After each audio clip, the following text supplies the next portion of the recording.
Distinguished guests, dear teachers and students, ladies and gentlemen, good evening.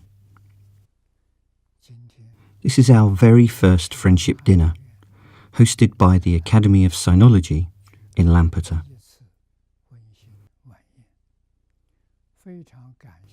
We warmly welcome you all here. Lampeter is a place of peace and serenity. Since we arrived, we noticed people here are very friendly and welcoming to all visitors, including us. This has brought warmth to us and made Lampeter feel like our home. We are very grateful for your friendship indeed. The Academy of Sinology started its first program on the Lampeter campus in March of this year. In the past few months, I believe that people must have been very curious about seeing so many new faces around town. Therefore, I would like to talk about why we launched the Academy of Sinology in Lampeter and why we are here. In simple terms, we have come here for two reasons. First is to revitalize the education of Sinology, and second is to promote the Interfaith Harmony initiative with the university. Before talking about the two reasons, please allow me to share with you a story, which is also the origin of the idea of friendship dinner. In the late 1990s, I lived in Singapore for 3.5 years. While I was in Singapore, I tried to unite the 9 different religions. We often met together, exchanged ideas, and attended important activities of one another. We developed a deep mutual respect, care, and cooperation. We became one family that cared for one another. This has played a vital role in promoting social stability in Singapore. The Singaporean government was very pleased with such development and expressed their great appreciation to us. Mr. Philip Ruddock, the Minister of the Department of Immigration and Multicultural Affairs of Australia, at that point in time, came to know about this initiative.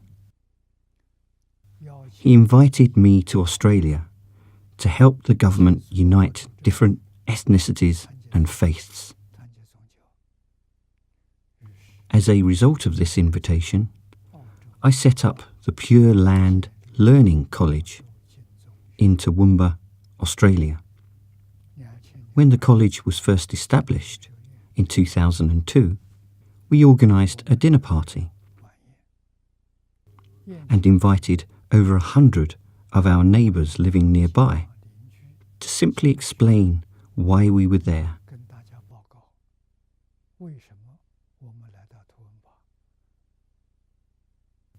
Which was to unite people with different cultures and religions.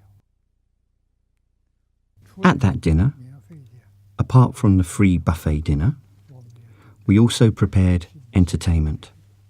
We all had a fantastic time together. Our neighbours were so pleased with the event that they asked me, "Can we hold more events like this in the future?" This prompted us to hold friendship dinners every Saturday in Toowoomba ever since.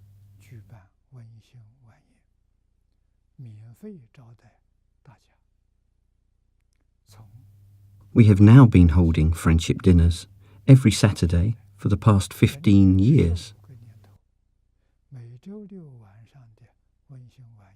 And this has become a great opportunity for people to get together, to communicate, to talk, to laugh, and to build friendship.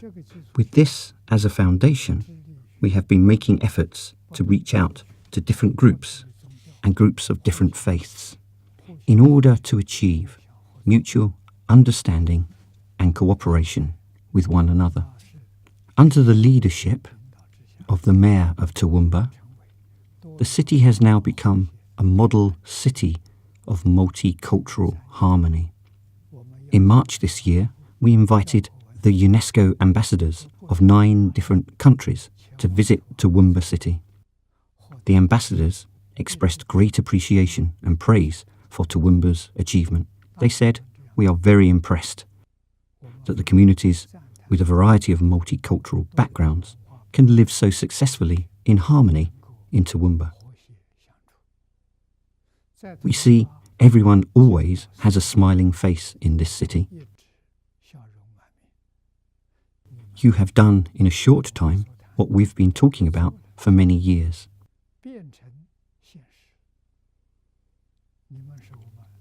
You are the example of what we preached."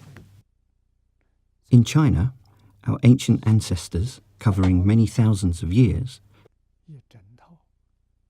have left us with their collected wisdom, theory, methods, and experiences in the form of great texts to help us cultivate ourselves, regulate the family, govern the state, and achieve peace and harmony for the world. Such treasures of wisdom belong to all humanity of the world, and they are perfectly preserved in the complete library of the 4 branches of literatures of China.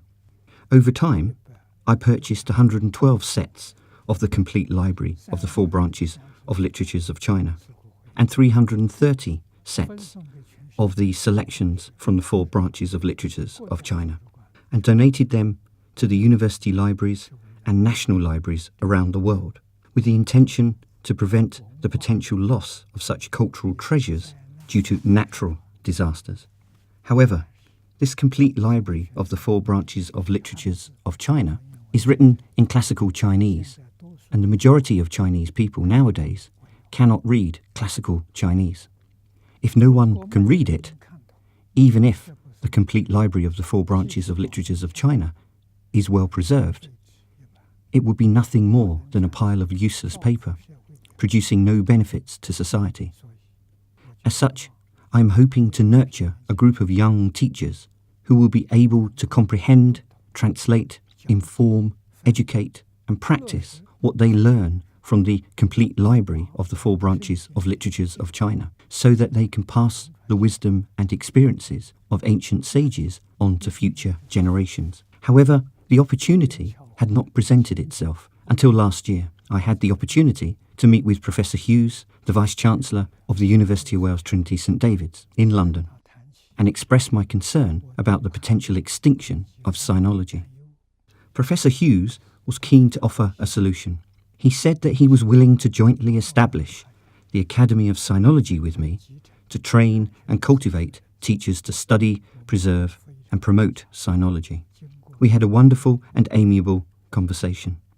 After a year of discussion, we signed the agreement last year, and the Academy was officially established. The goal of the Academy of Sinology is to pass on this wonderful heritage that we have inherited from our ancestors in order to benefit all societies, and to bring blessings to our descendants for many years to come. This is the first reason why we are here. Secondly, it is the state of the world at the moment. Currently, the world is in turmoil. How can we resolve conflicts and promote world peace and harmony? We cannot find a better solution than building interfaith harmony amongst different communities. Over the past 2 decades, we have achieved unification of many different faiths in Singapore and Toowoomba in Australia, which hugely benefited the local communities. Meanwhile, we are able to bring religious leaders of the 2 cities to UNESCO headquarters to report the interfaith harmony that they have achieved, and prayed for world peace together. This has gained the recognition of the UNESCO ambassadors. Here in Lampeter, we would like to champion interfaith harmony as well. This is very much in line with the original founding principle of St. David's College, which was to enhance the education of a broader range and type of clergymen. Indeed, St. David's College has trained and cultivated many outstanding missionaries over the past few centuries. The College of Theology on this campus used to enjoy great prosperity and was regarded as one of the best theology colleges in the United Kingdom. They made a tremendous contribution to religious education. We wish to resume such a wonderful heritage and to allow many faiths to revive their religious education in this holy land of Wales. If the circumstances permit, we would like to establish an Academy of Religion.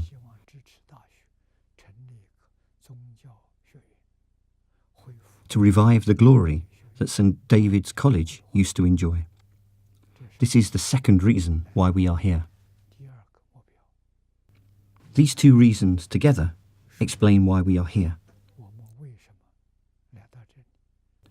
It is out of our good and honest intention to want to do what we can to help the world bring back peace and harmony. And such intention is induced by your kindness. The Deputy Vice-Chancellor of Oxford University once came here to visit me. He asked me why I chose to collaborate with this university in Lampeter.